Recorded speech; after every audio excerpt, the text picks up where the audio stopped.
अस्सलाम वालेकुम dear student. आज हम स्टार्ट करने जा रहे हैं क्लास 9 की मैथ की बुक को। ये मेरा मैथ की बुक पे फर्स्ट लेक्चर है। क्लास 9 की मैथ की बुक पे यूनिट नंबर 1 को हम डिस्कस करेंगे। ये मेरा इसमें हमारे पास मैट्रिक्स और डिटर्मिनेंट्स आ रहा है यूनिट नंबर 1।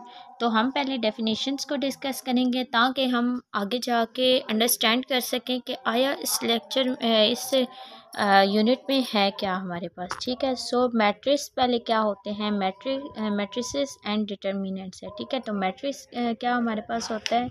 मैट्रिक की डेफिनेशन आपके बुक पेज नंबर पे दी हुई है।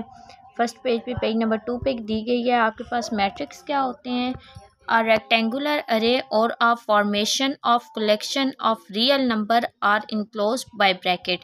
कि जब भी आपके पास कोई कलेक्शन हो रियल नंबर्स की जो भी कलेक्शन आ रही है आप ब्रैकेट में लिखते हैं तो वो आपका क्या कहलाता है, मैट्रिक्स कहलाता है। ठीक है, रियल नंबर आप कोई भी ले सकते हैं। जैसे देखें इसमें 1732 लिया गया है। ठीक है, और इसमें देखें आपके पास 031440 दिया गया है।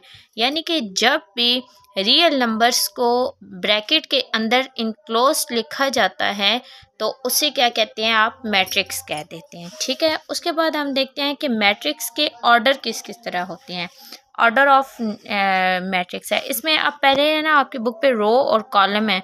यानी कि रो कौन सी होती हैं, जो कि आपकी हॉरिजेंटल लाइन पे लिखे होते हैं, उन्हें आप क्या कह रहे हो, रो कह रहे होते हैं, जिसे आर से रिप्रेजेंट किया जाता है। ये देखिए आपकी बुक पे दिया गया है, a matrix A the entries presented in horizontal way are called rows. Rows आपको पता चल गया। और इसमें देखिए कितनी रोज आ रही हैं, 1 2 एंड 3। अब कॉलम कौन से होते हैं, जो वर्टिकल दिए होते हैं उन्हें कौन सी कहते हैं, कॉलम कहते हैं। In matrix B all the entries presented in vertical way are called column. तो रो और कॉलम का कॉन्सेप्ट आप सब बच्चों को क्लियर हो गया। उसके बाद ऑर्डर ऑफ मैट्रिक्स क्या होते हैं, कि ऑर्डर ऑफ मैट्रिक्स आपके पास क्या आ रहा होता है, the number of rows and columns in a matrix species its are called its order. यानी कि जो कि इसके रो और कॉलम्स होते हैं इन्हें क्या कहा जाता है, ऑर्डर ऑफ मैट्रिक्स कहा जाता है। ये किस तरीके से होते हैं आगे क्वेश्चंस पे आप देखिए। इस क्वेश्चन में आपके पास कितनी रोज आ रही हैं, 1 एंड 2।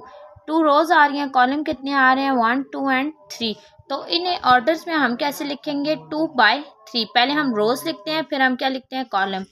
इसमें देखिए रोज कितने आ रहे हैं, 1 2 एंड 3। 3 रोज आ रही हैं और 1 कॉलम आ रहा है। ठीक है, तो हमने इसे क्या लिख दिया, 3/1। सो ऑर्डर ऑफ मैट्रिक्स आई विच सब बच्चों को क्लियर हो गया होगा। आगे रो और कॉलम का ऑलरेडी मैंने आपको बता दिया। रो क्या होता है, the horizontal set of number in a matrix is called rows. ठीक है, जो इस तरह हॉरिजेंटल लाइन पे लिखे होते हैं नंबर उन्हें क्या कह रहे होते हैं, रोज कह रहे होते हैं। Column the vertical set of numbers in a matrix is called column. जो वर्टिकल लिखे होते हैं उन्हें क्या कह देते हैं आप, कॉलम्स कह देते हैं। अब हम एक्सरसाइज की तरफ चलते हैं। एक्सरसाइज में देखिए 1.1 को हम डिस्कस करते हैं। Find out order of the following matrix. यानी कि इन्हें आपने ऑर्डर्स में लिखना है। ऑर्डर में लिखने का तरीका देखें। आपके पास यहाँ पर कितनी रोज आ रही हैं, 1 एंड 2। 2 रोज आ रही हैं और कॉलम कितने आ रहे हैं, 2। सो आपने फर्स्ट में क्या लिख दिया, ए वाला क्या है आंसर, 2/2।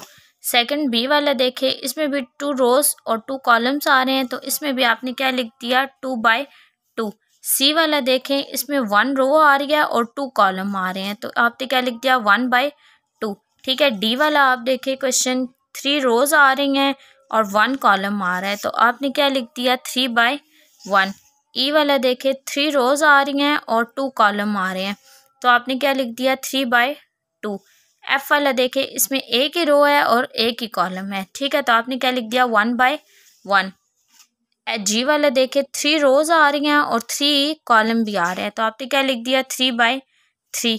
एच वाला देखे, 2 रोज आ रही हैं और 3 कॉलम्स आ रहे हैं तो आपने क्या लिख दिया, 2/3। ठीक है, नेक्स्ट लेक्चर क्वेश्चन नंबर 2 हमें क्या कहते हैं, which of the following matrix are equal. यानी कि इसमें आपने देखना है कि कौन कौन से जो मैट्रिक्स हैं आपके पास इक्वल आ रहे हैं। तो देखिए ए आपके पास 3 आ रहा है, बी 3 एंड 5 आ रहा है, सी 5 - 2 है। 5 में से 2 माइनस करें तो क्या आ जाता है, 3।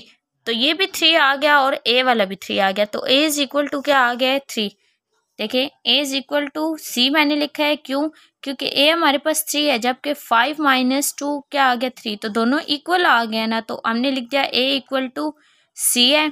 बी हमारे पास क्या है 3 एंड 5 है, और डी आप देखिए 3 5 एंड 3 है, सेम सेम आ रहे हैं ना, तो हमने क्या लिख दिया B is equal to D लिख दिया।